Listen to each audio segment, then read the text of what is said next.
My name is Matt Myers. I'm the Dean of the Cox School of Business here at SMU, and I wanted to make sure to welcome everybody to today's Texas Economic Forum that's sponsored by the O'Neill Center for Global Markets. It's a real pleasure to be here. We're glad you're here. We've got some folks that are still coming in from work. The folks that are actually making Texas the top economy inside the United States, according to the Wall Street Journal yesterday. So we'll have some folks wander in here over the next few minutes, but I just wanted to give you all my welcome. We're so glad that you all are here at Cox and at SMU. We're very proud of our institution, very proud of our campus. And as you can tell, it's a beautiful place to spend our time, so welcome to you. So without further ado, I'm going to turn it over to Kevin Knox, who heads up the Alumni and External Relations for the Cox School of Business. Please join me in welcoming Kevin.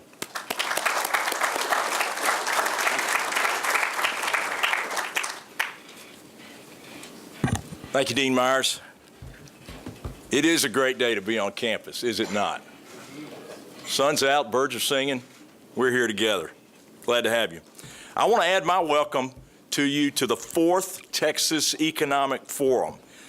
As Dean Myers said, it's being sponsored by the O'Neill Center for Global Markets and Freedom, which is one of our research groups inside the Cox School of Business.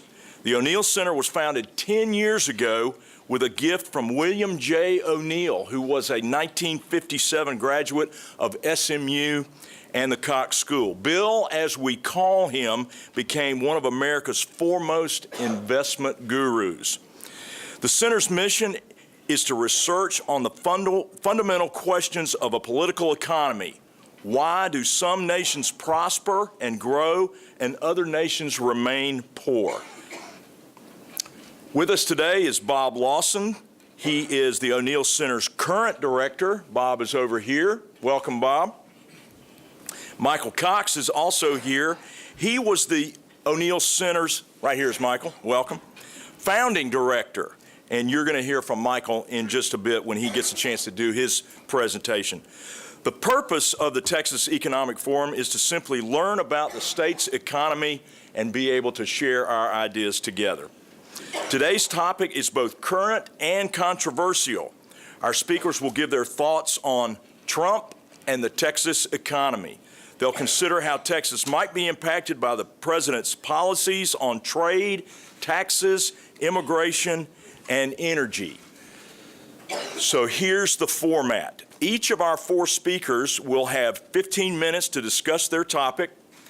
After the last speaker finishes, I'll bring them back up here and they'll set as a panel for question and answers. We'll do our best to stay on schedule, so turn your cell phones off. The restrooms are in the foyer. After the Q&A, everyone is invited to join us out there for a reception, and our speakers will be there as well. I'm also supposed to add, no one under 21 is allowed to have a beer. So we have that out of the way. Our first speaker is Vance Ginn. Vance, from Austin, is the director of the Center for Economic Prosperity and is a senior economist at the Texas Public Policy Foundation. The TPPF is one of the nation's top free market think tanks. At the TPPF, Vance has produced in-depth research on the benefits of restraining government spending, cutting and eliminating taxes, and abolishing government barriers to competition. So he's going to start us off today with his presentation, which is called, Will Trade Protection Make Texas Poor? Did I get that right, Vance? Okay. Batter up. You're on. All right. Welcome, Vance. Thank you. Thank you, sir. It's a pleasure to be here today. It's always a nice day to be up at SMU, beautiful campus. As a Red Raider, it's good to get around every once in a while. So don't hold that against me. Okay. All right, good. So today I'd like to start out a little bit on how just a little bit about Texas Public Policy Foundation. We're based out of Austin, Texas. We've been around since 1989, cover a number of different areas. TexasPolicy.com is our website. Our mission, our core mission is based on free enterprise, liberty, and personal responsibility. Key issues that support economic prosperity over time. So I'd like to start off first by talking about how institutions matter. And the kind of the train of thought in my mind and when I'm doing research is to start off with Adam Smith, where he talked about absolute advantage, the wealth of nations, this sort of thing. And you move to Hayek, his issues with knowledge problem and some other areas of government. James Buchanan talked about public choice economics, and even Douglas North who talked about how institutions matter overall. And there was a good book that I read a few years ago called Why Nations Fail. Maybe some of you have read it, by Osamoglou and Robinson. And it really went into a lot of the details and the historical evidence of how institutions really matter. And I know even among each one of you, including myself, the institutional structure that you went through within your life influenced who you are today. Mine started off with a humble background growing up in South Houston, Texas, with my dad who had epilepsy, and so he's on disability, and my mom who worked at a daycare. You know, I didn't have a lot of income, but we made things work. I went to private school from kindergarten to second grade, public school from third grade to sixth grade, and homeschool from seventh grade through 12th grade. So I kind of got the mix of all of them, if you will. Taught at Sam Houston State University for a couple of years. I played in a rock band for a while. We were one of the top 5 rock bands in Houston, if you can imagine that back then. I got in a really serious car accident, changed my life from here on out. And now I'm here with all of you great people and get to do some things that I hope to make Texans and really Americans and just people in general be more prosperous. But if you think about the times in your life that you went through institutions, and how that changed you for the better, and some things maybe not for the better, but you learn from them. And I think that's the same thing when we talk about economic institutions as well, that we need to learn from our mistakes. And we've made plenty throughout human history, even here in the United States. And when you look at this sort of institutions on this scale, you see extractive institutions, which are those of like, you know, when you include communism, dictatorships, socialism, those that extract resources from some to give to others. So there's some distortions that happen in the economy, and we see slower economic growth and less prosperity among those types of institutions. Inclusive institutions are more of those that we think about as capitalism, democracy, the republic that we're blessed to live in. Those sort of things allow for people to be more prosperous and really flourish over time. And so when we look at this, and I really build a lot on what's going on with the economic freedom of the world, and think about the institutional structure that's there. Bob Lawson, one of the authors of the report here, and there's a lot of great information in there on how institutions really matter, right? And so what we see is that the United States has had some issues whenever you rank the United States compared to the other countries, 157 countries in this most recent report. Back in 2000, the United States was ranked 4th most free, right? But now there's been this downward trend to now we're ranked 11th. And when we see that, we also see that in some of our economic results that we've had in the United States as well. And so when you look at size of government is one of the variables in there. We ranked 80th. Legal system and property rights, 22nd. Sound money, 7th. Free trade, 63rd. Ouch. And this was a couple years ago. So it'll be interesting to see what upcoming reports show. And regulation, 5th. So what about fiscal policy? Looking at that institutional framework, what we've seen is that there's been a large increase in the national debt. The national debt is now $21 trillion, but that's not including Social Security and Medicare. If you include the unfunded liabilities from those, it's closer to, some estimates put it up to $100 trillion. But $21 trillion is already more than 100% of our gross domestic product, the total output of our economy. A lot of research shows that if you give above 80% to 90% of GDP as your national debt, you have to start having slower economic growth, less job creation, and things of that nature. So here we see government spending increasing, and also a large increase in the federal debt. Monetary policy, another one of the institutional frameworks that we've had. And what I've done here is looked at the blue line that goes like this, long period of low interest rates. And then the green line here, so this is the federal funds rate, all right? Can't see it, maybe click farther in the back. And the green line is what the Taylor rule, which is basically looks at the output gap. How far are we, when we're growing a GDP, how far are we from our potential? And what's the inflation gap? What's the inflation rate compared to our long-term trend? And the Taylor rule is kind of a guide that shows you what federal funds rate maybe what should it be. And there's some research that shows back in 2003-04, when interest rates were 1%, that we kept rates too low for too long, which contributed to the housing market bubble, or boom, bubble, and then burst later on, part of the financial crisis that resulted thereafter. Now we have a period where we have 0% interest rates for a long period of time, essentially 7 years, and the Taylor rule says that maybe we should have had something higher than that. So if this period, short period here, led to some bubbles and that eventually burst, what's going on here? And when you look at quantitative easing, I think there's some economic evidence that shows that that wasn't effective in contributing to more economic growth. So also seems to be some institutional structural problems that we have at the federal level. So what are some of the results that we see here of these federal institutions? Well, we've had the slowest economic recovery since World War II. The pace is starting to pick up some, but the average annual growth rate has only been 2.1%. And the average of the last essentially 100 years has been closer to 3%, right? So it doesn't seem like this boost, this stimulus, if you will, has really worked. Standard of livings over this decade from 2007 to 2017, population has increased by 8%. So if the population increases, maybe we would see some increase in food stamp recipients, but a 62% increase over that period? What about poverty level? Poverty is up 14%. And SSDI recipients up 24%. So some of the things we look at right now, and even the unemployment rate that was reported last week, the U3 report, indicator shows that we're at 3.9% unemployment rate. You have to go back to December of 2000 to find that low of an unemployment rate. So another measure that I like to look at is the U6 unemployment rate that includes underemployed and discouraged workers. That's currently 7.8%.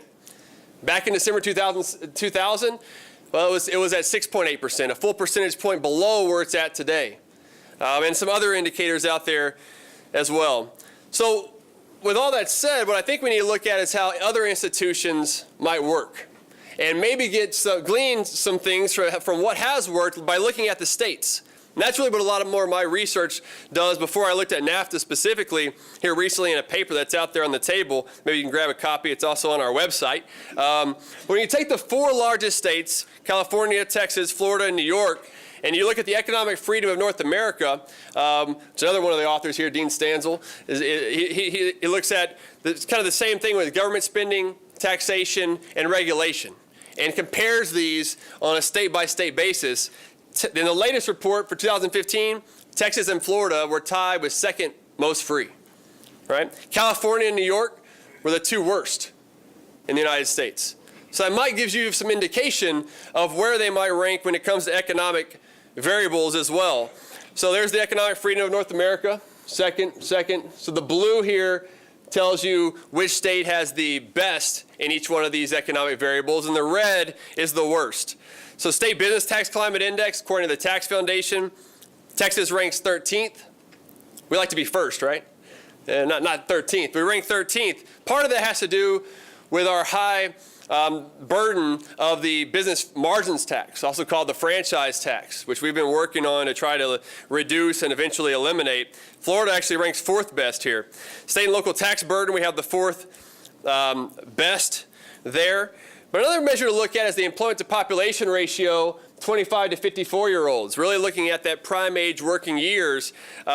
Florida has the highest. We have the 2nd highest. Total civilian employment from December of 2007 to December 2017, since the last Great Recession, if you will, to now, Texas has created 24% of all jobs created nationwide, right? And even if you look at some measures of income inequality, like the top 10% of income shares, Texas has the lowest share, even though California has the highest income tax rate of 13.3% in the nation. New York is 2nd highest, 11.1%. What are some of the reasons for them having such a high income tax rate? Well, it's to redistribute income. And that's actually not making their system more equal, as shown by the top 10% of income shares. So the American dream is not dead. It just simply moved to the Lone Star State, right? But, so how can we make D.C., though, look more like Texas? right? We can't really do anything with monetary policy until we, have some other issues there. I won't get into that right now. But on regulatory, I think there's some things that we can see by the Trump administration and what's happened in D.C. that have been positive. When you look at regulatory reform, last year definitely beat my expectations of what they were going to do with regulations. Cutting 16 for every new one that's been added. When you look at the rollback of the Clean Power Plan, the Affordable Care Act is still there. They got rid of the individual mandate, but still the regulations are in place, which are a huge cost. What are we going to do with Dodd-Frank? The Tax Cuts and Jobs Act that was passed in December, I think that was also a net positive, even though it wasn't perfect, but there was a net positive there. But there's this problem now with spending, and that's been a problem for a long time by the federal government. Spending drives taxes, not taxes drive spending. So we've got to really control spending, or this debt burden is going to continue to rise over time. But there's been a lot of uncertainty with what's happening with trade, right? And so this research that I've done, and I have some academic paper on this as well, is that trade is really between people among countries. We talk a lot about how, well, we have a trade deficit, right? The United States has a trade deficit with Mexico, but it's not that Mexico trades with U.S., and the U.S. doesn't trade with Canada. Texans or Americans trade with Mexicans, right? And Americans trade with Canadians. And they would not trade had they not both benefited from this exchange. And so to me, the trade deficit is kind of this arbitrary number. Really, when you look at it, for example, with Texas, trade with Mexico and Canada is $228 billion when you sum up the imports and exports. That's the balance of payments. That's what's benefiting, allowing for people to satisfy their desires. Now, you can go in and say, well, Mexico's doing this or the U.S. is doing that. But let's also look internally where we can say, all right, this is raising our cost of production. When we had the highest corporate income tax rate in the developed world at 35%, they lowered it to 21%, allowing us to be below the worldwide average of 22.5%. That allows you to be more competitive, right? Texas has been the top export state now for 16 years. That's good, but we've also imported a lot. And importing also allows us to keep prices low, allows for entrepreneurs to be able to invest and look into the future. This might also surprise some of you. Our top good that we export is actually computer and electronics. It's IT, it's not petroleum in that specific category. Also part of this research that I've done is looked at the diversification of the Texas economy, which has been contributed to by NAFTA. As we've been able to expand our markets, we've been able to expand the professional services sector, expand in the healthcare sector, a number of other sectors that are out there. And so we've seen this kind of divergence between oil prices and the mining share of the Texas economy. I run out of time, so I can get into that a little bit later.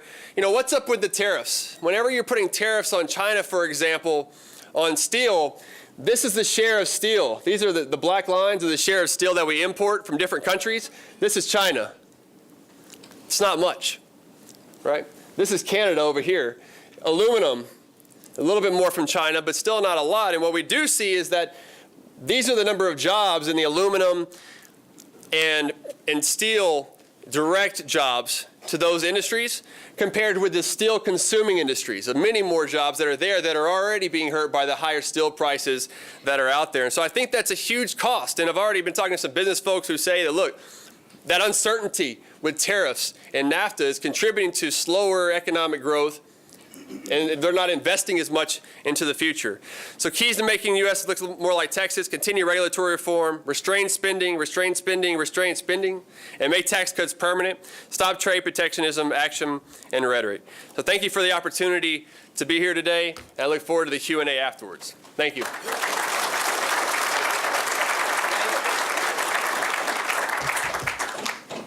Thank you, Vance. I hope you will have a chance when you're sitting on the panel to go over some more of that presentation. It's very interesting.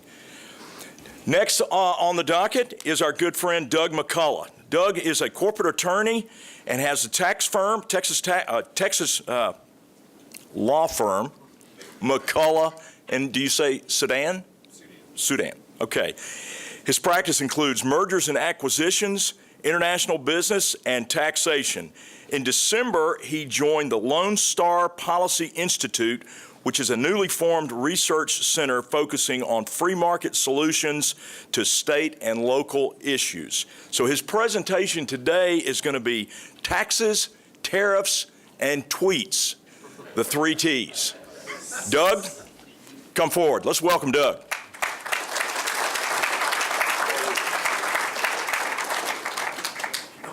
Thank you all for having me today. As we were scheduling this, or as I realized the date, I also realized that this is the 20th anniversary of me graduating from SMU School of Law, the LLM program. So I guess personally for me, it's a bit of a reunion.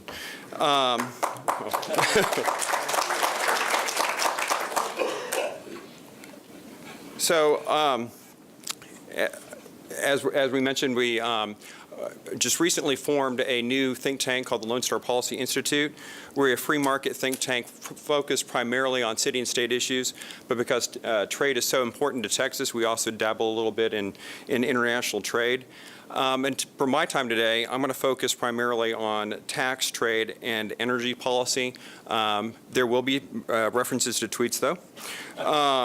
As we judge economic policy, it's not a question, in my mind, of whether or not we like Donald Trump. It's a question of, does the economic policy promote prosperity, competition, and innovation? And so in my time, I want to get started first with the Tax Cut and Jobs Act.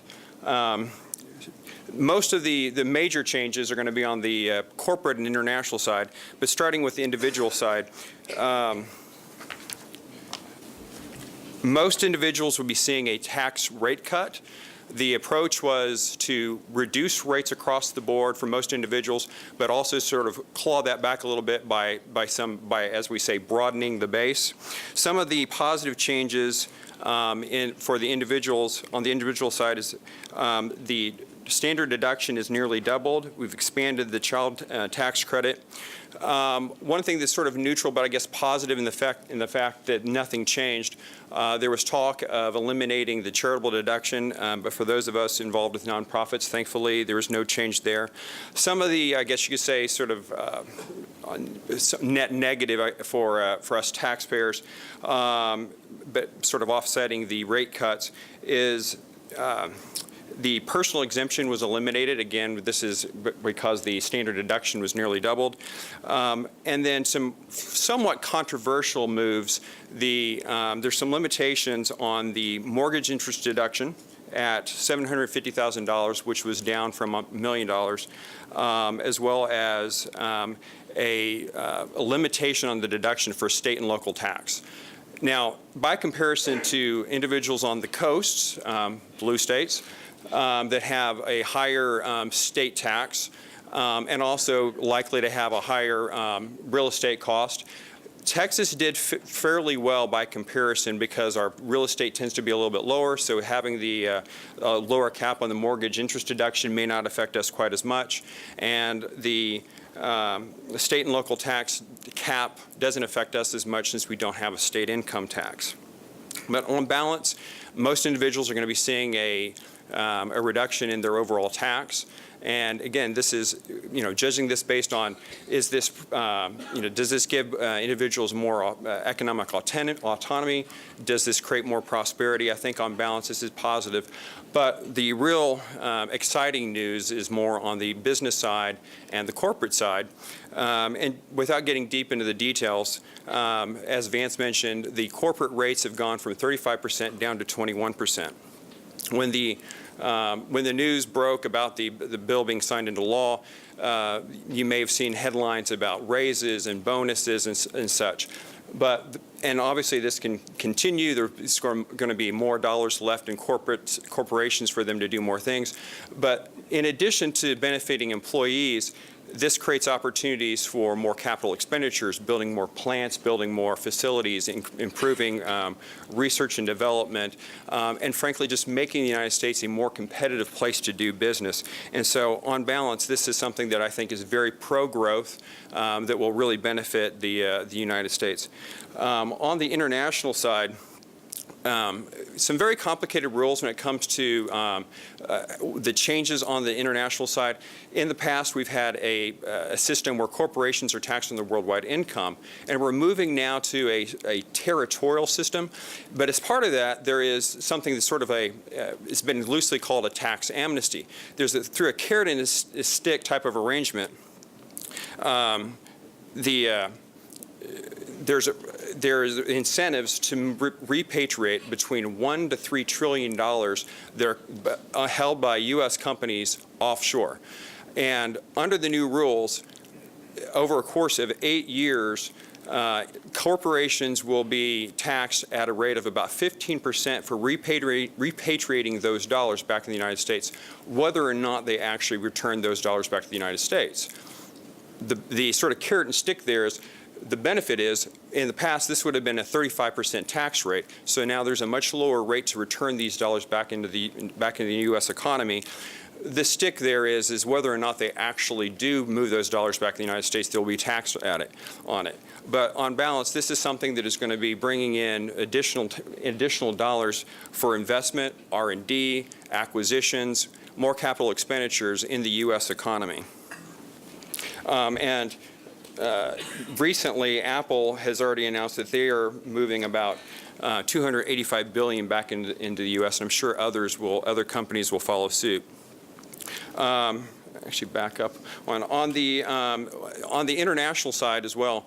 There is in the past, you may have heard about sort of these exotic Irish-Dutch sandwiches and things like this, if you're into tax law, where corporations would move their intellectual property offshore.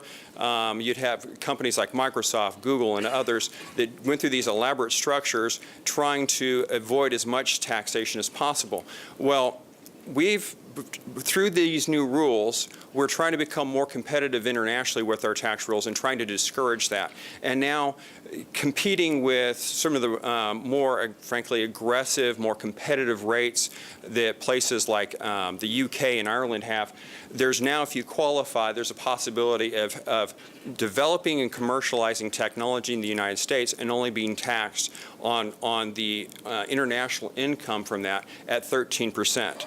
And so this is something, again, that makes us much more competitive internationally. It should spark more innovation here in the United States. I mean, this is good for Texas because this could be, just think about all the different industries that we have across the state. Austin with their startups, there's diverse industry here. In Houston, we have a lot of industry in energy and life sciences. And so this is encouraging more of that R&D to be done here in commercializing that technology. One of the areas that is getting, it's probably overlooked in the tax package, is an opportunity zone. So some of you may be familiar years ago with Jack Kemp's ideas of an empowerment zone. It's sort of a similar concept. It's been described as potentially having the potential of being the largest community economic development plan in the nation. I've seen one estimate that it could involve $6 trillion being moved into distressed areas. What it does in a nutshell is it provides tax incentives and sometimes deferment and even eliminating tax by long-term investments. There's more tax benefit to the extent that it's a long-term investment held in a distressed area. And so this is something that I think could create could sort of spread the opportunities in more economically distressed areas. Just touching on sort of in general what the economic impact is. According to the Tax Foundation, they estimate there'll be a 1.7% increase to the national GDP and up to 339,000 jobs created through the tax plan. That's the good news. On the negative side, they say that there will be $1.47 trillion of a budget shortfall adding to the debt. From a static perspective, and on a more dynamic budgeting, it'd be more like $448 billion adding to the national debt. And that's something that fiscal conservatives used to care about, was the budget. let's move a little bit to trade. I know Vance spent a lot of time talking about trade. From my perspective, if you believe in free market economics, you should be a free trader. If you believe that free market economics create prosperity, there's really nothing different about free trade. It just happens to cross international borders. And as Vance has already pointed out, Texas benefits from trade because we're the largest exporter in the United States. But this administration hasn't been a free trade administration. They approach free trade. Approach trade from protectionism, which is to protect local businesses, local companies, and industries from international competition. The rationale for the rationale for protectionism by this administration is this idea of a trade deficit. So what's a trade deficit? Essentially, it's the difference between exports minus imports. But as Vance has already pointed out, sorry, you've taken all my best lines. Nations don't trade. And so one of the problems with talking about a trade deficit is that it's sort of a snapshot in time of trade between two different countries. But that's not the way trade happens globally. There's trade with all individuals and companies around the world, and not to mention the financial side of the financial investment that comes back. But worldwide, this balances, and it's not just, trade shouldn't be just viewed as just a snapshot between two countries. And as I mentioned, I have a trade deficit with SMU. I don't have any complaints about this. I paid a lot of money to get a degree, and it's helped me advance in my career.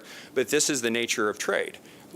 Two parties entered into it. I was willing to pay the tuition, and I benefited from it. So recently, there was a woman's picture on Twitter that sort of went viral. She was wearing not this T-shirt. She was wearing a T-shirt that said, "Tariffs are great." And this sort of sparked a reaction where some free traders created their own T-shirt. And part of the problem was trying to explain in opposition to just free trade is great. It's a little bit longer of an explanation of why tariffs are not great. So, as a T-shirt says, tariffs not only impose immense economic costs, but also fail to achieve their primary policy aims and foster political dysfunction along the way. So some of the costs there. Some of the costs there is not only are consumer goods going to cost more, but also the inputs. Scott Linscomb from Cato, who actually, it's his quote on the T-shirt, has estimated that over 50% of imports into the United States are actually inputs. So it's materials that are going into what are eventually going to become U.S. products. So as we add tariffs, as we increase the costs of those materials, we're also increasing the cost of U.S. goods, making them more expensive, making us less competitive. If you can read the sign, that's Stuart Varney, apparently. So it's been estimated that, again, by the Tax Foundation, that Texas alone could be spending $1 billion more per year just based on tariffs. Steel tariffs, in particular, would have a direct impact. I'll talk about this a little bit more. Steel tariffs would have an impact on Texas in the energy industry. It's used in pipelines. It's used in drill pipeline equipment, machinery. And that's before we even start talking about the retaliation that inevitably happens. And if you read the news, you see that China and the EU, in response to the tariffs that we're proposing, are proposing their own. We'll talk a little bit more specifically about NAFTA. The idea of NAFTA, the North American Free Trade Agreement, goes back to Ronald Reagan. So the idea of NAFTA is a common market where there's no restrictions, no quotas, but recently the president has suggested that we might pull out of NAFTA. The president has made it quite clear that he's not a fan of NAFTA. And again, the part of the problem with pulling out of NAFTA is the retaliation. If we pull out of NAFTA, then we could expect that not only would consumer goods be more expensive, not only would inputs be more expensive, but we would expect that retaliation of their duties. But with that, I think I will just end early. Okay.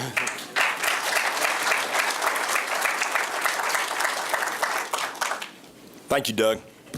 And we'll give you another opportunity down there on the panel. So next to the podium is my good friend, Michael Cox. Michael, I'm great friends with him for a number of years here, know his whole family. Glad to have him here with us. He ended his 25-year career at the Federal Reserve of Dallas in 2008, and we scooped him up as quickly as we could, and he became the founding director of the O'Neill Center here at the Cox School. In 2015, he returned to his first love of teaching and research and now heads the center's program on the study of the Texas economy. So today he is going to address the question, will immigration policy lead to labor shortages? Welcome, Michael Cox.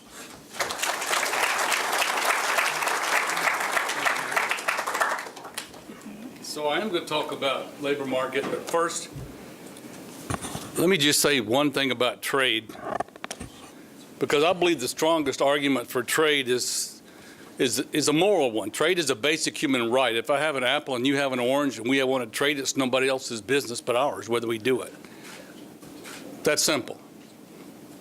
Unless we're not hurting anybody, why shouldn't we be allowed to do it? All right.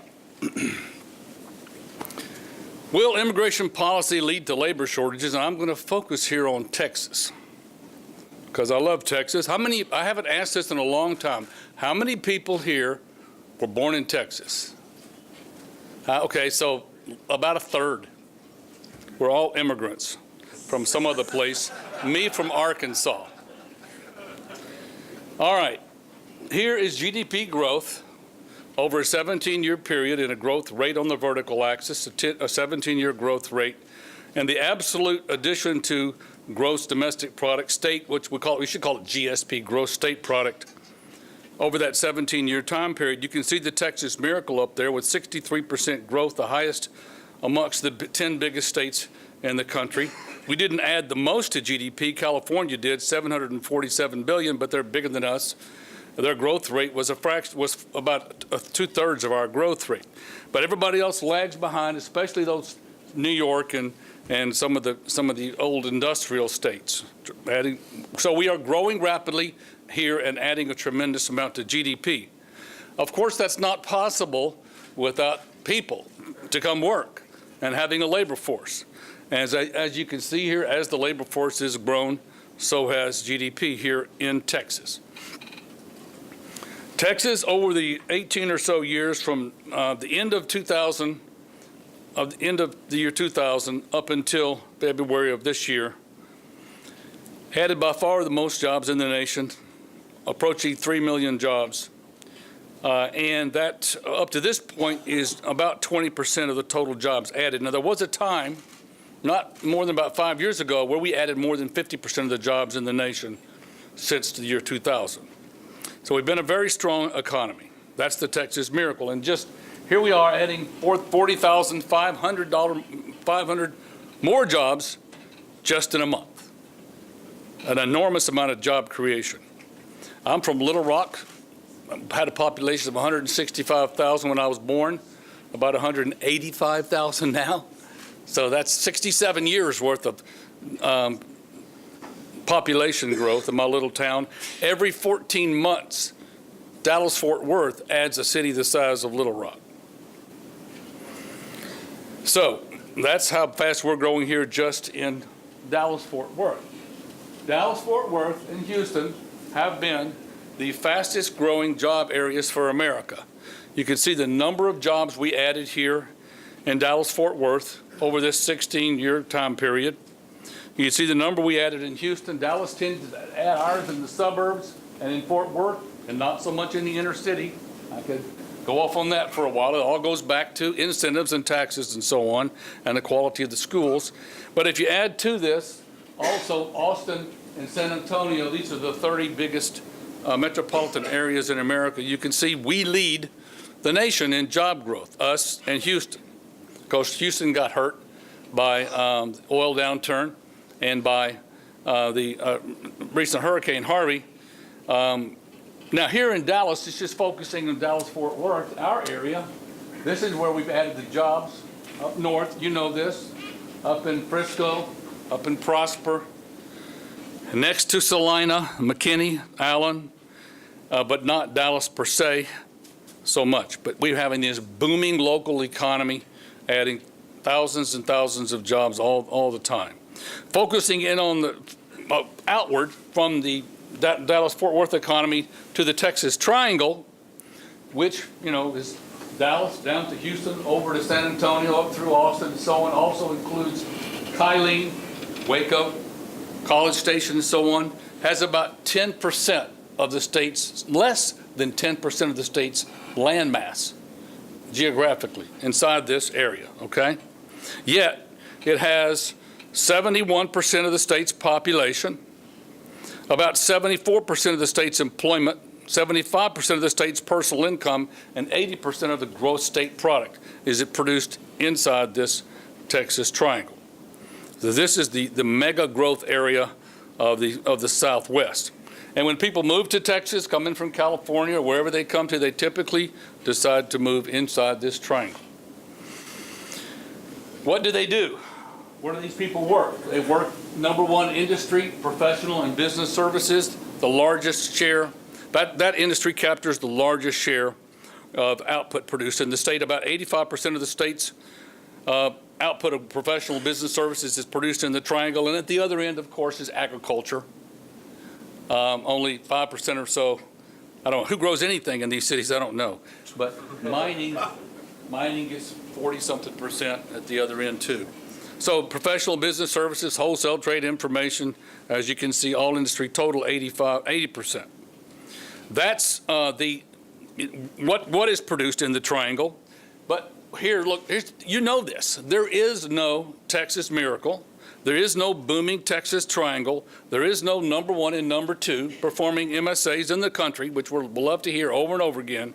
There's none of that apart from getting the workers that we need right here at home. The Texas labor market is very, very tight. Now, I'm sorry for all bumping up around the data, but the data for MSAs, and this is MSA data, is not seasonally adjusted, which means it wobbles over the seasons. But Texas data is seasonally adjusted. Our unemployment rate in Texas in March was 4%.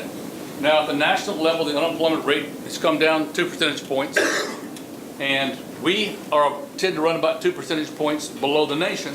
So probably in the state now, if we look to April, we're looking at a 3.8% unemployment rate for Texas, a 2.9% unemployment rate for Austin, a 3.3% unemployment rate for San Antonio, and 3.5% for Dallas. Houston has a relatively high unemployment among the state, but that's because Houston got hit with Katrina. But with Harvey. But even the Houston market is now recovering. The slack in the Houston labor market itself is even once again disappearing. You can see that Houston's job growth was fairly strong, right up there with everybody else's, until the oil price decline hit. And then they started to grow strong again until then Hurricane Harvey hits. Now they came back down to zero job growth, but now they're, over the past 6 months, job growth in Houston has been the strongest amongst the MSAs other than Austin. So the labor market in Texas is tightening up even in Houston. Which brings me to the main point here. How important are foreign-born workers to the Texas labor force? So let's put it in perspective. This graph shows you the percentage of workers in the state, employed workers in the state, that are foreign-born. The first bar here are workers that come from Mexico. The top bar is California. The golds come from Mexico. The brown, other Latin American countries. And then the pink is other foreign-born, not from Latin America. Okay? So Texas here is 6th on the list in terms of foreign-born workers, but we are 2nd on the list in terms of the number. I'm 3rd on the list. Second on the list in terms of the percentage, the share of our workers that come from Mexico. So we're very intimately linked to workers coming from Mexico. The gold bar is what I'm talking about there. So workers born in Latin America are very important to the Texas economy, but specifically Mexico.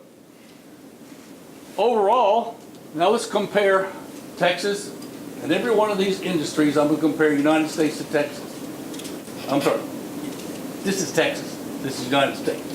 All right, so what you can see here is that overall, in Texas, about 23%, 22% of our labor force is foreign born, coming from these places I've described. However, if you want to know, okay, where are the foreign born workers working the most, you know it. They're in construction. If you're going to move here from California and you expect to enjoy Texas low cost of living, you're only going to do that if you can afford a house, and you're only going to be able to afford a house if the workers are here to make it and make it affordable. And what we have here is not just in residential, but in commercial real estate, commercial in the construction industry is heavily dependent upon foreign-born workers, particularly workers from Mexico. So the construction industry is really extremely important. I mean, how can you have a miracle economy if folks can't even come here and afford to live here? All right, now let's turn to U.S. construction. So let's focus on construction and turn to construction workers, country and region of birth. In Texas, nearly 400,000 of workers in the year 2016 in the overall industry, in the construction industry. Nearly 400,000 came from Mexico. A few other came from Latin America, and so other foreign-born. The rest came from the United States. But you can see the heavy concentration of, say, Mexican workers and other Latin American workers in the Texas economy. In percentage terms, we also rank first in terms of the share that are born in Mexico. It was absolute numbers first and percentage terms first as well. Now, let me get, we don't have data on foreign-born workers of what specific occupations they take. But we do have data on the occupations that people go into by race or ethnic group. So let me focus on Hispanics, which is probably the closest thing I can get to the more working population of immigrants in Texas. Well, what did Hispanic folks do in the construction industry?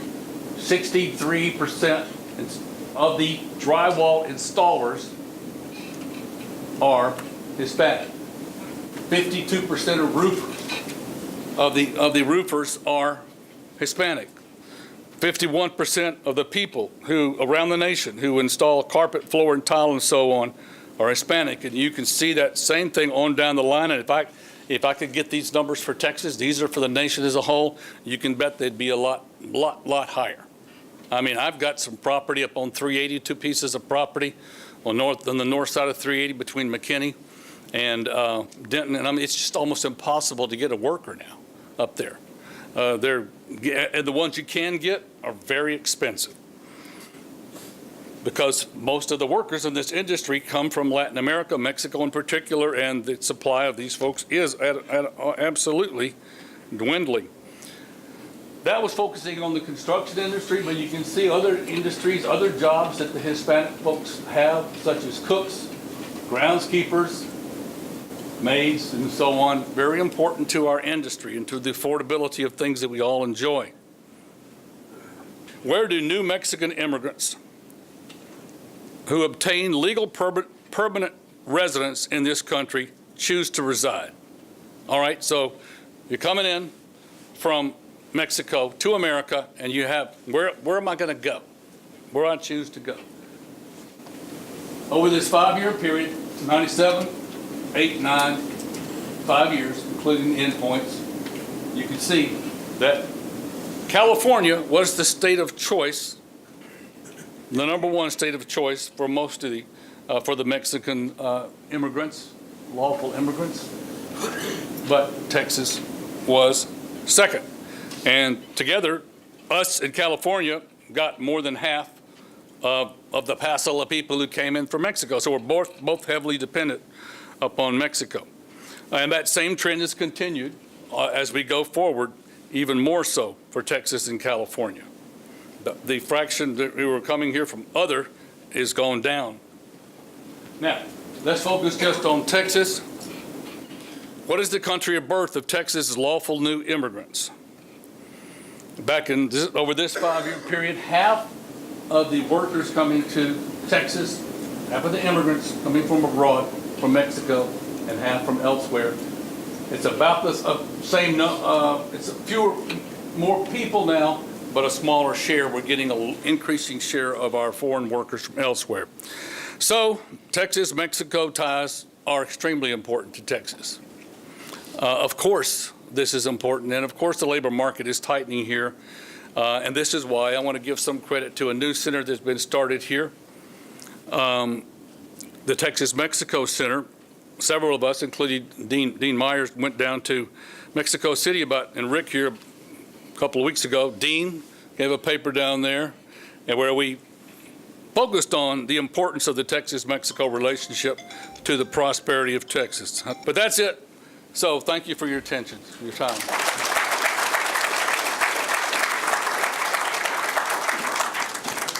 Thank you, Michael. Next to come up to the podium is going to be Merrill Matthews. Merrill Matthews' email address is policyguy1. So he's the right person to end the program today. He is a resident scholar with the Institute of Policy Innovation, which is a research-based public policy think tank in Irving. He is a health policy expert and a contributor for Forbes.com.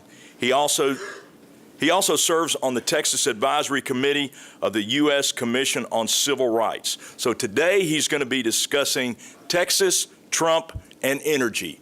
Please welcome this gentleman.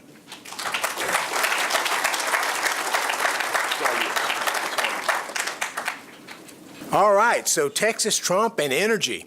Well, I want to thank Mike for inviting me to come here and all the great work the O'Neill Center does.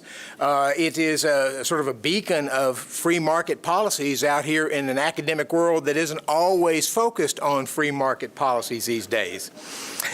Texas, Trump, and energy. Oh, let me mention what IPI, Institute for Policy Innovation, was founded 30 years ago by Dick Armey.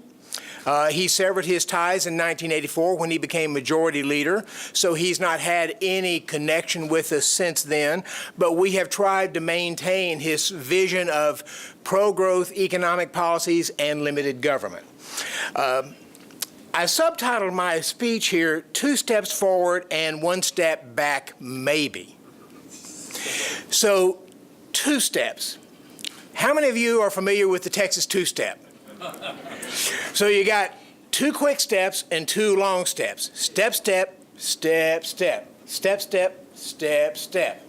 Well, when I did this, I thought, you know, this is kind of what Trump has done. He's taken 2 quick steps, and I'm going to talk about those. He hasn't done any long steps yet, major legislation or anything.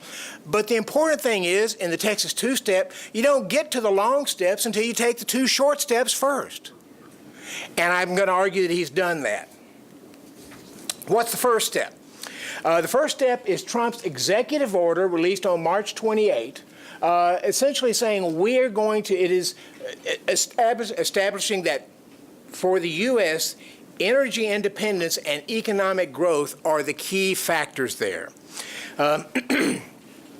He said it is in the national interest of the country to promote the development of the nation's vast energy resources and immediate review of all agencies across the look for burden of the safe, efficient development of energy resources.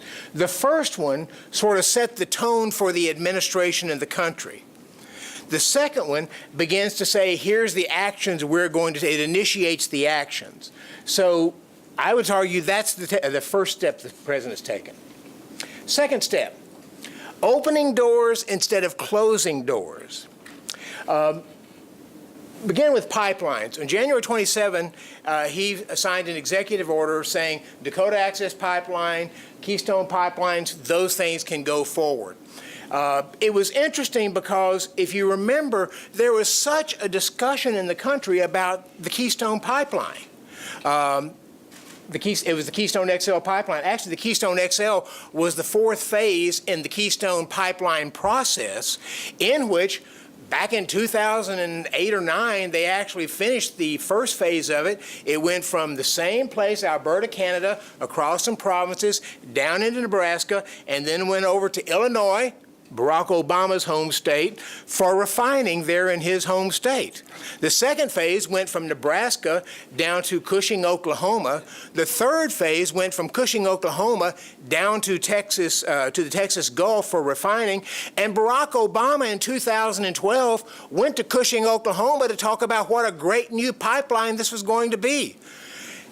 The Keystone XL was the same pipeline. It was just taking a shortcut from the exact same place, channeling the exact same oil that he was so upset about and getting it down to Texas refineries.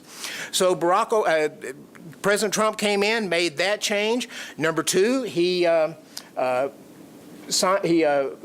us to start leases. In February, he allowed us to start leasing on federal lands, offshore, the largest oil and gas lease sale we've had in history.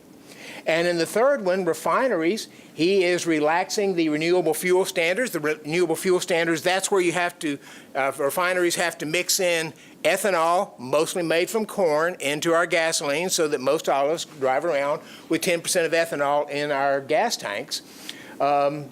That's becoming a struggle for some refineries, and he relaxed some of those to allow those to continue on. It's an important aspect for Texas because I think we refine about 30% of the crude oil in the country here. So, what does the new sheriff in town mean for the Texas economy? So let's look at just some of the things. I wanted to try to give you an idea of what our role is in producing crude oil and natural gas compared to the rest of the country. So Texas produces 3.5 million barrels per day of crude oil. If you add in offshore, that's off in the Gulf, you add in 1.6 million barrels per day. The second largest crude oil producer in the country is North Dakota. It produces about 1 million barrels per day. So we actually, just on land, we produce about 3.5 times what North Dakota does. If you add in the Gulf, we're up around 5 times what the second producer in crude oil is. On natural gas, Texas produces 6.37 trillion cubic feet, that's 2016, of natural gas, and that's about 25% of the total production in the U.S. Second largest state, Pennsylvania, 5.25 trillion cubic feet, Oklahoma, 2.29 trillion cubic feet. And Texas leads in lignite coal production. We're the largest producer of lignite coal. So, what does all this energy do for the Texas economy? Houston Chronicle, back in January, oil manufacturing will energize Texas economy in 2018. You can see what some of the comments from the article here, but right down here at the last, Texas drillers have steadily put more rigs into operation over the past year, increasing the state's rig count by nearly 40% to 454 rigs. What does it mean for jobs in Texas? This comes from the Dallas Fed, your old home. You're looking, oil and gas extractions, the next to last one, you may not be able to see it since it's kind of small. It's a small percentage of the workforce, but look at where the employment growth is out there. 26% in just the first quarter of the year. Prices are going up, and they're hiring in that. So, everything's good, right? We're doing well. Well, here comes the maybe. What about the potential trade war that could happen to us? Price increases are already beginning to happen. 17% of our electricity generation comes from wind energy. That uses a lot of steel. That steel is already getting hit by tariffs. Steel tariffs are also raising the cost of oil pipelines. There are some of the oil pipelines, as I understand, we don't even produce the steel for that. We don't even produce here. We don't have the mechanism to do that. They produce it offshore, and so we have to pay those higher tariffs if it comes from China. And then, of course, the steel casing for the drilling is going to be hit by the steel tariffs. That's already in effect. What about our exports on oil? This shows starting out with 100% back in December 2015. The blue line shows you the increase in exports of crude oil in the U.S. The red line shows you the increase in exports of crude oil in Texas, significantly topping what the U.S. does in terms of our percentage there. We've increased, about 800%, 900% over that period of time in exporting crude oil. So who wants our oil and natural gas? Well, most of it right now goes to Mexico and Canada, mostly through pipelines. But China is the second largest importer of liquefied natural gas in the world. It is the third largest importer of Texas liquefied natural gas. China plays a big role, and they are trying to import even more liquefied natural gas, which is what we're trying to produce now and export. So how much money are we talking about? The Census Bureau actually tracks this. What does the U.S. oil and gas exploration to China, how much money do we make from that? There's crude oil, fuel oil, other petroleum products. There's a lot of liquids we get out of petroleum. Natural gas liquids, there's liquids that we extract from that, and then the natural gas would be our liquefied natural gas. Look at what we were exporting from the U.S. in 2015. Totaled up about $2.4 billion for that year. Come to 2017, we're up to nearly $9 billion. More than tripling what we've done in just those 3 years. So, the challenge. Trump's targets for his tariffs are mostly political. That is, he's listening to companies that are saying, oh, these people aren't treating us fair over here, so we need to do something to stop what they're doing. China has got a different strategy. They're being strategic in their tariffs. They aren't asking the question, what companies in the U.S. do we think are manipulating trade, doing things incorrectly, or so forth, and then going to target those. They're asking, where can we hurt the U.S. and President Trump the hardest?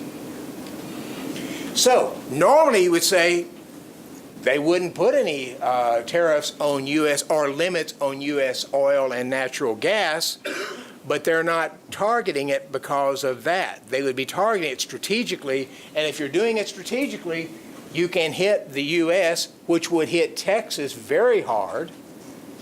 Now, these are commodities, so they can be shipped to other places, but it's awfully good to have that market available out there. So if the trade war ensues, the Texas economy could be hit harder than other states. Conclusion. Trump's support for the energy industry and regulatory restraint could significantly benefit the Texas economy. But his trade war saber-rattling could undermine most of that, if not all of that benefit of the 2 steps forward.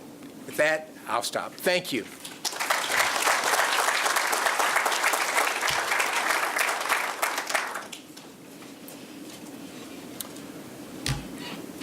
Great presentation. Thank you so much. Now, I'd like to ask our speakers to take their position up here in one of the seats, and we'll get warmed up with some good Q&A. And while they're doing that, I want to recognize Liz Chow with the O'Neill Center. She is really the one that put this whole program together and has done all the operations work. Let's thank her. Thank you, Liz.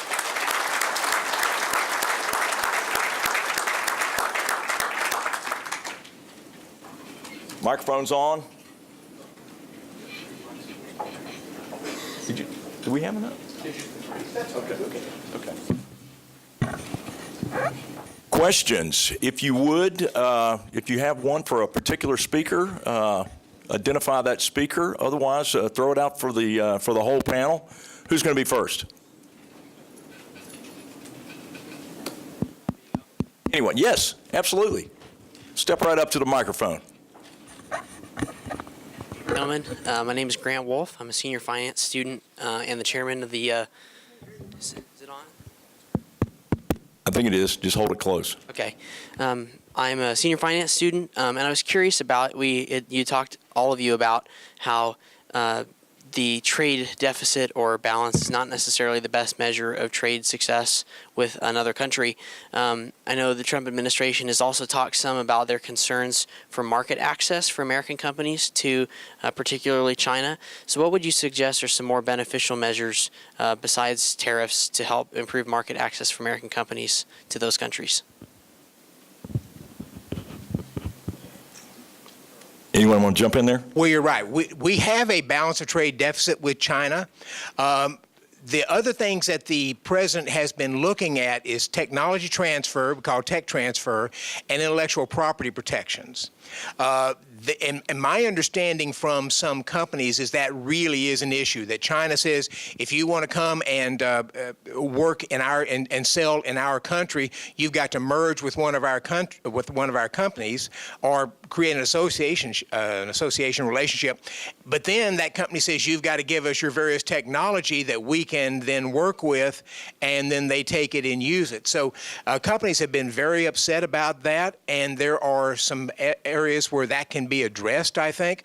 China is increasingly filing more patents. Typically, a developing country tends to want to steal intellectual property. A developed country wants to protect intellectual property. China is sort of making that transition now.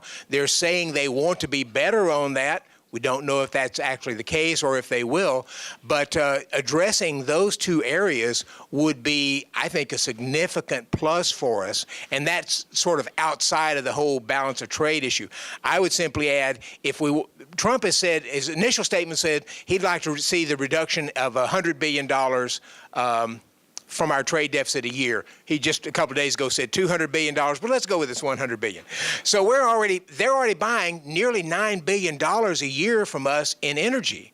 So I would argue that one of the things China could say is over 5 years, we're going to ramp that up. It's a commodity. You can buy it from us. You can buy it from somebody else. So we're not going to take Iran's oil now because they're on sanctions. We're going to buy U.S. oil and natural gas over 5 years and maybe cut that deficit, that $100 billion, in half just by doing that. Is it on? All right. One thing I would mention, too, is that these businesses also have some sovereignty. They could choose not to go there. If we understand that they're going to take the intellectual property, why don't they choose not to go? In addition to that, I think that it's important for Trump administration not to go in and say, okay, we're going to have a tariff, because that looks like it could lead to some sort of a trade war with China as they do this tit for tat. Okay, we're going to do $50 billion. They're going to do $50 billion worth of tariffs. And we're going to do $150 billion. With the $150 billion there, well, at the end of the day, consumers, Americans, are going to be hurt throughout that process. Instead, what we should do is look at ways to reduce the cost of doing business here at home. We can't force another country to whatever they're going to do with their economic policy, but what we do have some control over is what the economic policy that we have here in the U.S. And so that's something I would consider. I think I just add, there was a cartoon in the Wall Street Journal the other day when you're talking about why companies will go there if they have to do that. The cartoon in the journal said there was two businessmen looking at a contract, and he said, you know, if we do this, we're going to burn in hell. On the other hand, it's an awful lot of money. And what I think I would say that a number of these companies say that's the fastest growing and largest economy. Well, it's not the largest, it's the second largest economy, but it's got the most people there. It is the biggest economy for them. And if you're a major company, Caterpillar and others, you want to be there. If you're a car manufacturer, you want to be there. They want to be there because the market's just too big. But on the other hand, so they may have trouble, but it's an awful lot of money. So given that we need Mexican labor, what's a sensible way to handle that input of Mexican labor in terms of an immigration policy? And do we care whether it's legal or illegal? And I'd like to ask Michael Cox to answer that, and then one other, whoever wants to tackle that one. Do we care? Did everybody hear the question? What's a sensible way to have an immigration policy relative to Mexico? And do we care whether the immigration is legal or illegal? I think we very much care whether it's legal or illegal, because when nations make laws, and government allows people to break the laws, and especially if government breaks the laws themselves, there's a general degradation in the rule of law. That's what's wrong with a lot of Latin America, is that when you break the law, if you have enough money to pay off the judge, the law doesn't apply to you. And, you know, that just doesn't work for an economy, especially a large economy like the United States. In fact, that's why they leave their country to come here, is because the rule of law by and large still does work. And so, I mean, I'm absolutely for making laws for abiding by the law, and which means on the freeways they need to raise the speed limit to 90 miles an hour, which is how fast I travel, because I think that would be fine. And so when it comes to a sensible immigration policy, I believe we need to relax the restrictions on immigrants coming to this country, but not just on the ones coming from Mexico, but on the number coming from large countries like India. We don't have enough, the quotas don't allow enough countries, relatively speaking, to come from large countries as they do from small ones. And so I think that the approach is to have much more legal immigration and then enforce the law.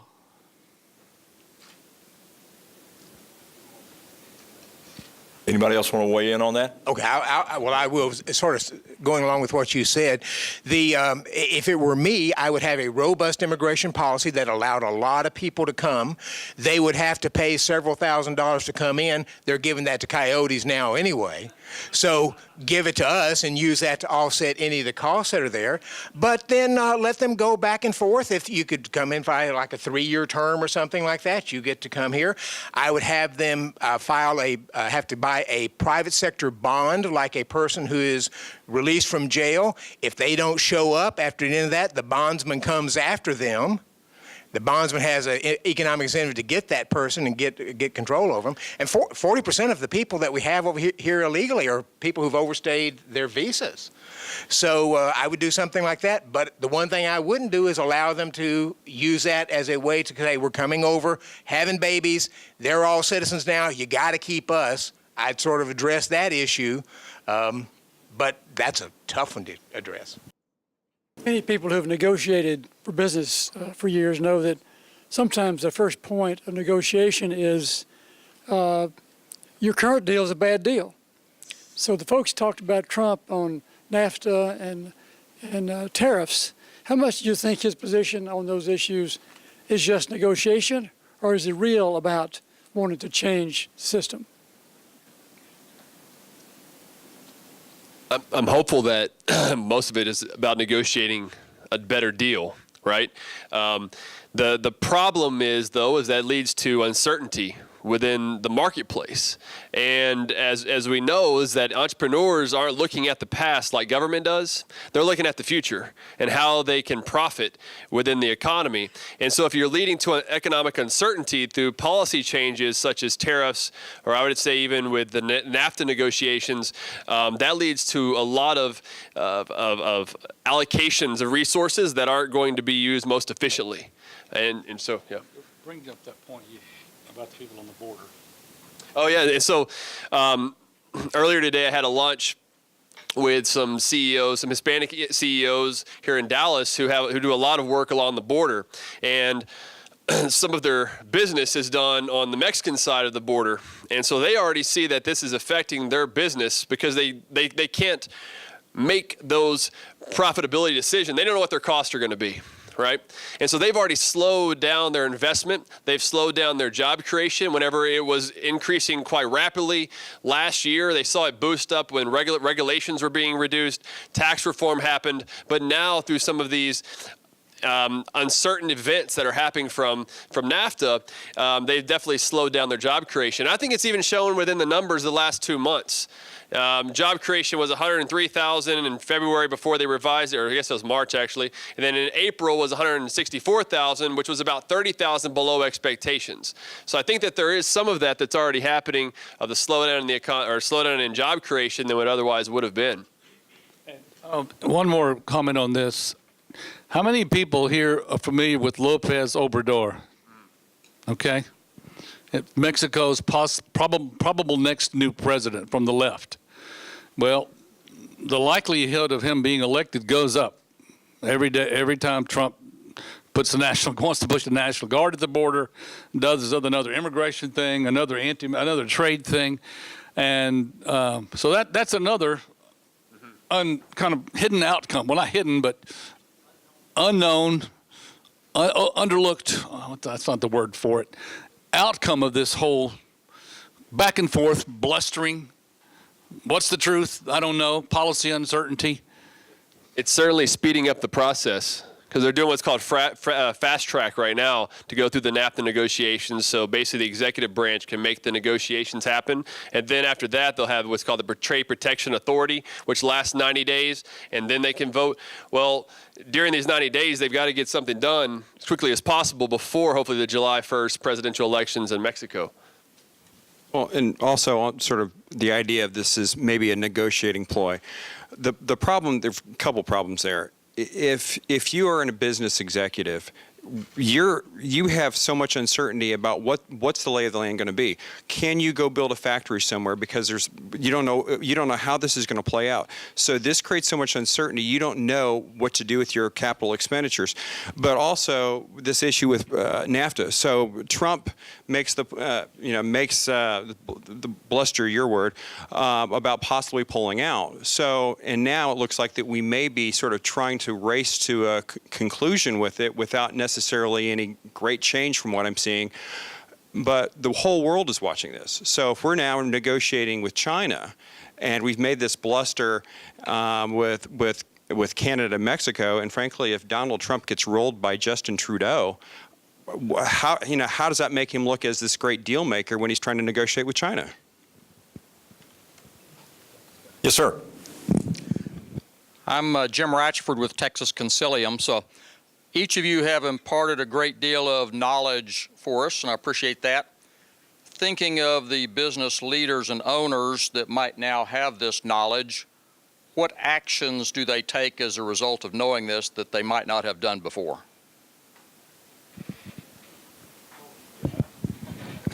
Anybody want to take that one?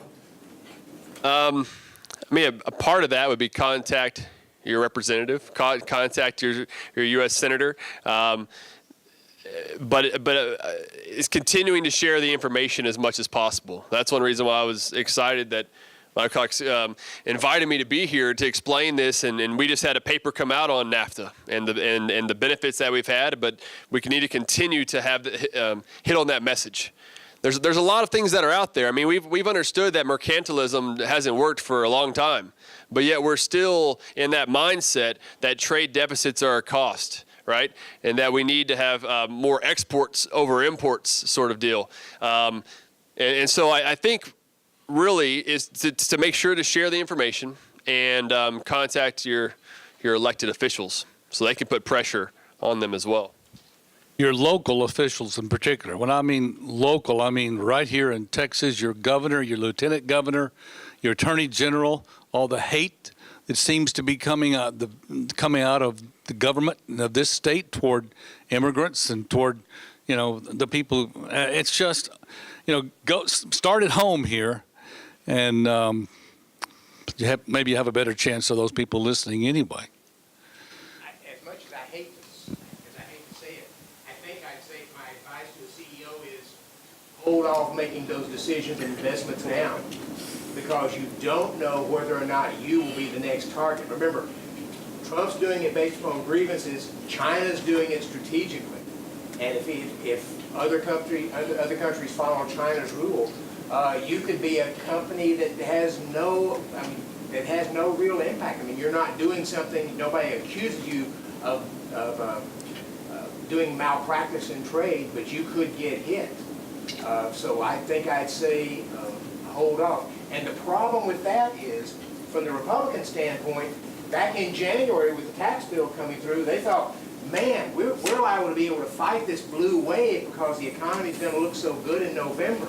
It may not look that good if businesses start holding off and not doing that investment, and you could push us towards a recession, if not in a recession. I believe that most of us on this panel, and I would like to know about y'all too, feel that Texas probably has more to lose from these Trump policies than other states, than any other state. Probably more to gain from the good ones, More to gain from the, from the tax breaks and some of the other things. okay. So we're on the bubble here, one way or the other. Do y'all feel that way? Yes, sir. Appreciate all the information that was provided this evening to us, and especially how much our nation depends on immigrant labor. I think that was very educational. Certainly appreciate it. I'm Ed Rincon, by the way. I'm one of the scholars for the Tower Center here at SMU, but I've also had a consulting practice for 40 years that targets multicultural communities in the U.S. The important thing about what you're saying is that as a state and as a nation, we're highly dependent on immigrant labor in a number of industries.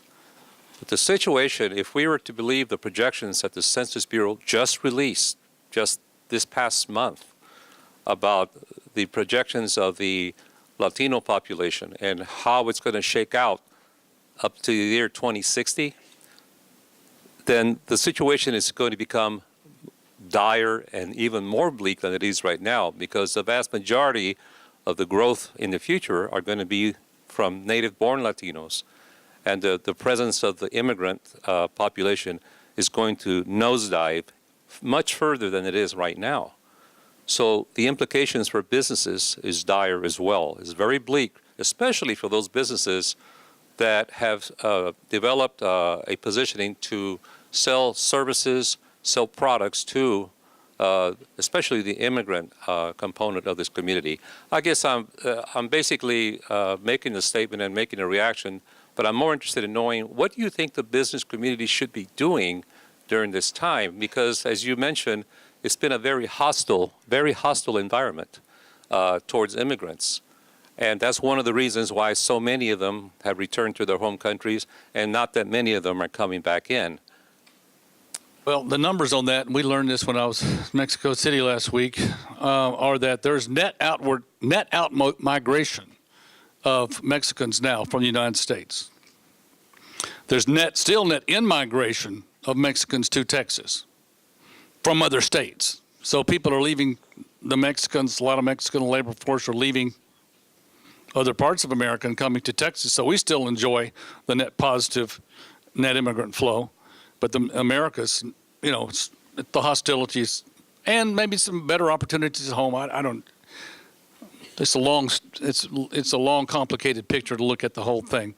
But there's net outward flow migration now. I have 100% Mexican DNA. My father hitchhiked here from Mexico when he was 17 years old and learned to speak English in the United States Army. I love Texas. Is it not on? It's on. Okay. I love Texas. I've made a lot of money thanks to NAFTA. Here's my question. What aspects of NAFTA can we improve? What about it needs tweaking? What would be a best case scenario outcome? Thank you. I think that's a great question. And it's one of the lines that I usually like to make about NAFTA that I forgot. To me, free trade agreement should really only be one sentence. No trade barriers between countries X, Y, and Z, or U.S., Canada, and Mexico, like, period. That to me should be a free trade agreement. Unfortunately, NAFTA is 1,700 pages.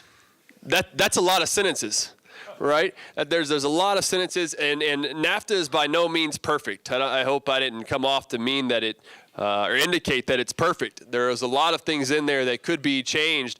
I think part of it that could be improved would be to add private property rights in there, which would allow for economic freedom to flourish, and part of that being with energy. When we talked about Obrador maybe coming in and he could nationalize the energy sector again, that's going to be very difficult to do, but he could, to get back to Pemex again, right? And if they did that, what would happen to the oil and gas companies who have infrastructure in Mexico now? They would lose it. right? So maybe there's a way within NAFTA to allow for private property rights within that particular sector. And there are other things too, but right now with the discussion, I don't know if y'all have seen recently, but now the Trump administration is saying that the auto manufacturing companies need to pay, in Mexico, need to pay $16 an hour. Right, and there's also the parts of origin. So if you have a vehicle today, it has to be about 62% of that vehicle has to be put together here in the U.S., produced here in the U.S. They want to raise that up to 75%.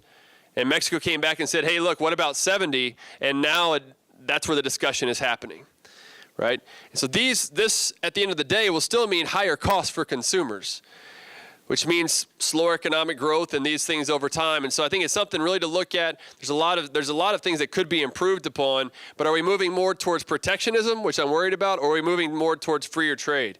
Freer trade would be the best path. Be sure that you look for our next annual report from the O'Neill Center. It will be our 9th or 10th, I can't remember. And the name of it will be Texico, which is the combination of Texas and Mexico. What would it be like if everything went right? Or just as a, what would it be like if we could trade as freely here in Texas with Mexico as we can with Arkansas, Oklahoma, and all the other states in America? Imagine what that would do for both places. Imagine the freedom of labor across the borders that we have between Arkansas and Texas now, if we had it between nations. Imagine the freedom. Just imagine it. That's what we're doing. We're trying to figure that out. And I'll just add, the accusation is made that NAFTA has destroyed our manufacturing sector, but if you go to the St. Louis Federal Reserve Bank and you look at manufacturing jobs, you will find manufacturing jobs continue to increase after NAFTA for the next 6 or 7 years, up to about the time we hit that 2000 or so recession. They started going down. It never actually went up above that. It continued to go down for the most part, but I'd argue that's mostly due to technology coming in. And the high cost of unions, high cost of taxes, those are domestic policies that are in place. When you look at the research too, NAFTA has contributed to about at least 5 million jobs. So there wasn't a giant sucking sound, as Ross Perot was famously said, from NAFTA, and the economy has continued to expand as well. Last question. Actually, you were touching on something I was just thinking about. Is I would have loved to have been a fly on the wall with you in Mexico having that discussion, because are there some common areas of agreement outside of what you're talking about? For example, the drug epidemic here. If there was some way that the U.S. and Mexico could somehow find a way to stem that tide of illegal drugs coming up. The second thing, I know a lot of people lump a lot of the Central Americans and South Americans are coming in as Mexican, and they're not. They're from other countries, but they flow through Mexico to the U.S. I was just wondering if there's anything that came up in a discussion, or do you see anything of areas of compromise like that everyone can agree on? Comments.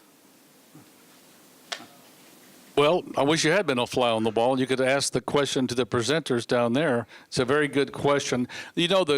I'm not the best resource on that. There's a lady in town here named Pia Arrhenius, who I think is what probably I would, if she were here, I would say, Pia, what are the answers to these questions? I can try to get Dallas Fed, right? She's at the Dallas Fed. She's the Dallas Fed, right. The drug problem, is it a supply problem or a demand problem? Wherever there's demand, and if you try to put a restriction on it, it just drives up the price. And then when you try to solve the drug problem by limiting the supply, things on the supply side, you drive up the price. And the only kind of people who are willing to get in the industry and risk going to jail are the ones that are already crooks, and they don't have nothing to lose, and so they're going to get involved in drug and trafficking and everything else. And so our own policy in America here. It's been, every time the government has a war on something, it's a total failure. The war on drugs was a total failure. War on poverty has been a total failure. Because obviously, I've got to go pretty far here. The government has no interest in solving problems. They have interest in savoring problems and surrounding them with big bureaucracies. And that's what happens. Yeah. that question, extending that about embracing Central American countries into NAFTA. There's some talk about, the emerging nations of Panama and Costa Rica, which are really economic powerhouses right now. Should they come into NAFTA? Should we extend the umbrella of NAFTA?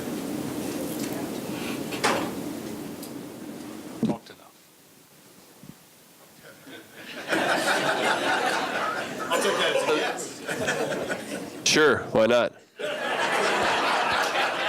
I mean, that's part of the Central American Free Trade Agreement, right? And so some of them have already been included. And there's still a discussion as well about even having some of the South American countries be a part of that as well. Look, I mean, I think at the end of the day, free trade among individuals, between us, we satisfy our desires. The same thing is true. Why does it matter if it's across a border?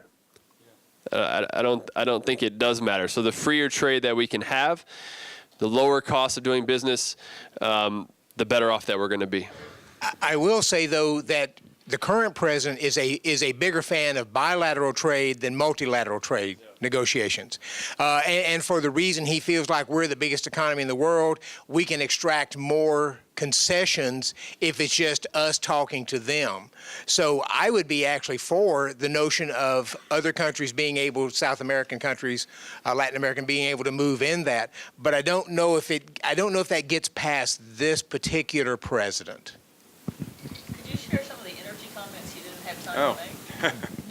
That's the most critical to some. So one of the things I was going to mention was that I spent last week at a energy conference in Houston called the Offshore Technology Conference.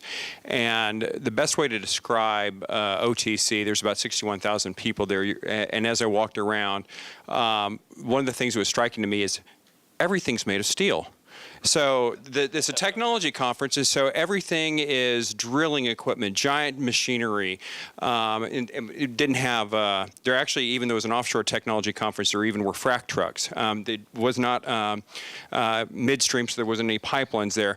But it's amazing just how much steel goes into energy. And one of the tweets that I was about to put up was a tweet about a week ago from President Trump saying, OPEC's at it again. They're artificially making oil prices very high. And I tell you what would make oil prices artificially high is steel tariffs, because it's going to affect so many companies and people that I talk to within the industry, different aspects of the industry, upstream, midstream, downstream, EPC projects. Projects are jeopardized. There are some very large projects that we have clients that are saying, look, if there's tariffs, if we can no longer project steel prices in the future, if we expect a run on steel prices, the project itself may go offline. And so I'm hearing that from clients in construction, but a lot of clients in energy, different aspects of energy. They're very concerned. There's a tremendous amount of uncertainty just about steel tariffs. Let's thank our speakers, our panelists.